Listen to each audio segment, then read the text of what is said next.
Welcome to INAN's Student. INAN Student is a platform for law students to come here and deliver a lecture on the topic of their choice. Today we have with us law student Asha Mendon. She is going to speak on POSH Act 2013. She is from Subhash Desai College of Law. She also works as external member of the internal committee of Crime Branch Department from Virar to Mira Road. She also works as a counselor at Bharosa Cell of the Crime Branch Department, Bhinder West. So without wasting further time, I would request her to commence with her lecture. Thank you. Good morning everyone. My name is Asha Mendon, and first of all thanks a lot for giving me an opportunity, a platform where I can speak about any act. Today I will be speaking on the POSH Act 2013, and this act, if there is a breakup, we want to know it's a prevention of sexual harassment against women at a workplace. To start with this POSH Act, initially I need to explain one case law, that is Vishakha versus State of Rajasthan, 1997. And the story goes like that. There was one Bhavri Devi who was a social worker, and she was working as a satin in Rajasthan, where she used to go to village, and she used to stop marriages of child marriage which used to carry on, because at that time Rajasthan, there were child marriages or child practices which was going on, and she was very into that, where she used to go and she used to see that marriages doesn't take place. Now in her village itself, there was 1-year-old girl where the child marriage was taking place, and it was of a upper community, that was a Gujar community, where the marriage was taking place. I want to bring to your kind notice also that this Bhavri Devi, she actually belonged to a Dalit class, and she was very keen in doing this work. And she went there, tried to convince them, telling them that this child marriage should not be there. And after many insistence, yes, she could stop that marriage at that given point of time. But when she went, in the morning itself, the marriage got solemnized. And this Gujar family, being a very influenced family, they couldn't take that thing, and it became a pride for them. How can a Dalit family woman came to stop our marriage? And with that revenge, they wanted to take a revenge on her. And maybe in 1 month of time, when she and her husband was working in a field, they made it a point, they went there, Gujar along with his cousin brothers and all, 4 to 5 people, they went, and they actually made his husband unconscious, and they raped Bhavri Devi. After all these incidents also, Bhavri Devi was very strong, and she wanted to complain against them in the police station. She told her husband also, and along with them they went to the police station. And in the police station also, she didn't get a very great welcome, because as Gujar family was very influenced, they could influence the police station also, and they were not ready to take a FIR. And they were speaking random questions like, you need to keep your ghagra, what has happened, how it is possible, and all that stuff. And maybe after many hurdle, this FIR was registered, and she was sent to a medical examination. Now, as we know, medical examination is very critical in this 24 hours of time if the rape has taken place. But her medical examination was done after 3 days, and a substantial evidence which could have been found out in the 24 hours was not able to trace out. Now, in the session court also, she didn't got justice. Session court also was asking a very weird question, wherein they said that how come a Gujar community, a high class community, would rape a low class Dalit community woman, and it is not possible. And they acquainted this accused people, 4 to 5 people, and a big celebration was going on in the village, that they have now released from the jail. Now in this thing, many NGOs started coming and joining hands with Bhavri Devi. One of that NGO was Vishakha, and they decided now we need to go to file a petition in the Supreme Court against this harassment at a workplace. And there is definitely a violation of Article 14, 15, 91G and Article 21. Based on this, they filed a petition in Supreme Court. Supreme Court also acknowledged, yes, it is the thing that really a rape has been occurred at a workplace, very sad thing to happen, and guidelines, a Vishaka guidelines was passed, wherein all the details like how the workplace has to be operated was written in this guideline, and this guideline has become a backbone of POSH Act 2013. Now let me make you understand how this POSH Act has different things which is available for the woman, as the topic itself, that is POSH Act, tells the prevention of sexual harassment of women at a workplace. So it also tells that yes, it is for women.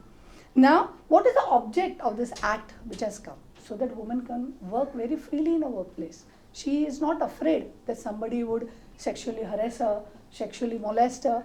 Let us define each things which are different way altogether. When we say women, what all women are covered in this POSH Act? Women of any age, whether they are working a part-time in an office, full-time, whether they are on a contract basis, whether they are on a probation basis, whether they are trainee, whether they are intern, whether they are daily wagers, whether they are volunteers, any women are covered under this. So what do you think when we speak about the workplace? When we speak about the workplace, which workplace comes under this POSH Act? Offices, which can be a government offices, private offices, it can be factories, it can be hospital, it can be educational institute, it can be sport institute, it can be a stadium, it can be house, because working maid also comes under this category. A lady who goes to the house and works also comes under this. So office side, a client meeting or a workshop, they also are covered. When you go to a workplace, when you go to a client meeting also, and if something happens there, that also is covered under this POSH Act. Now when we say a sexual harassment, what does it concludes? It is a wide scope, but to name the few, it is yes, physical contact and advances, demand for a request of sexual favors, comments or jokes, WhatsApp messages, maybe a sexually, verbally speaking about the sexual nature, showing a pornography, an unwelcome conduct where she doesn't feel very comfortable, that also comes under this sexual harassment. How does it goes? Like if a woman faces a harassment at a workplace, where does she go? So that also is very well defined in this POSH Act. Any company who has a 10 employee, now 10 employee doesn't need to be a woman itself. 10 employee can consist of men and women, but yes, if 10 employee, more than 10 employee, it is mandatory for them to form an internal complaint committee.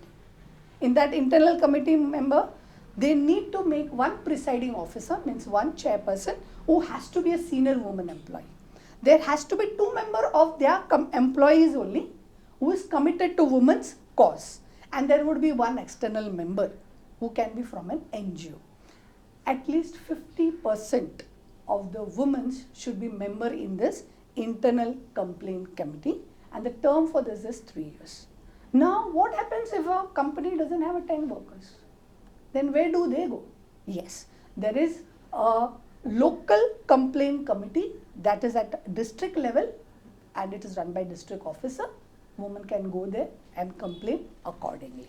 Now how does this POSH Act works? Yeah, how does this internal committee or this local complaint committee works? Now when the woman goes complains, she has to complain within 3 months of the incident. It can be extended to 6 months if she gives a proper reason for the same. The complaint can be given in written. If she is not able to write, then ICC, that is Internal Complaint Committee, or local complaint committee have to help them in writing part also. Now as soon as they receive this complaint, ICC has to send 1 copy to the respondent against whom the complaint has been done within 7 days. And the respondent has to file his reply within 10 days, supporting the documents if he has, or witnesses name if he has any. Now inquiry of the ICC or LCC has to be completed within 30 days. Both will be called, they would be cross-examined. Definitely opportunity would be given to both, audio or parter, where both sides have to be heard. So when this cross-examination is taking place, till that interim relief is possible, wherein because women at a workplace, when things are going on, she definitely needs a relief. So how can this relief be in the form of maybe a transfer of that person, they are not working together, or the leave up to 3 months. Now what actions the internal complaint committee and local complaint committee definitely has to submit the report, whatever they have got the findings, they have to submit this report either to an employer, and if it is not employer, that is internal complaint committee, they definitely have to give to the district officer, and employer has to act accordingly to the recommendation, whatever the recommendation they have given. It can be in the form of a written apology, it can be in the form of warning given to that person, it can be in the form of termination. If it is really very serious matter, definitely a termination of service or deduction of salary from that person, so that it gives a compensation to the aggrieved person. Now this report, a final report has to be made, annual report has to be made by the employer every year. In that report, this employer has to mention that in this year how many cases of such sexual harassment has been there, how many cases have been solved, how many cases have been not solved after 90 days, because 90 days is a period when this problem has to be solved, and how many workshops, because employers' duty in this POSH is very vital. Their duty has to be there, that only just internal complaint committee they will just form and they will keep it. No, it is not like that. They need to keep a workshop, they need to make aware that anything that happens in the office, definitely you can approach our internal complaint committee and they will be definitely resolving. So more of workshop. So how many workshop has been done? That report also has to be maintained by the employer. If internal complaint committee is not maintained by the employer, which is mandatory, they are also fined with a sum of amount 50,000. After that also, if they don't listen, it can come up to 1 lakh, and there can be a cancellation of business license also. POSH Act, if critically analyzed, yes, it is one of the best act, because time constraint is very nicely they have kept it. But yes, if you go to see the other point, it is only for the women.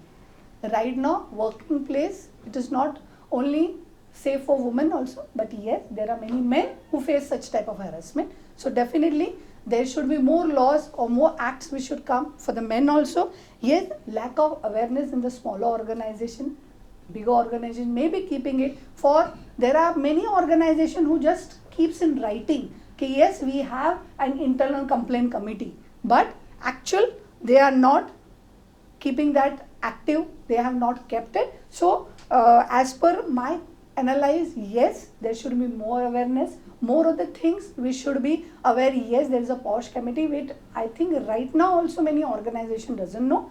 I end my lecture and I would request everybody that if anybody knows about POSH, please make aware other people also, so that a workplace becomes a better place to everybody, so that they work in a free environment for everyone. Thank you. Thanks a lot. Asha, thank you very much. It was a nice overview of the entire POSH Act which you had given, and I am happy that even you have appealed to the audience that whoever is aware, he should spread this particular concept in his organization, in his working place. Yeah. So thank you very much. Thank you, sir. A small token from Hammurabi to you. Thank you.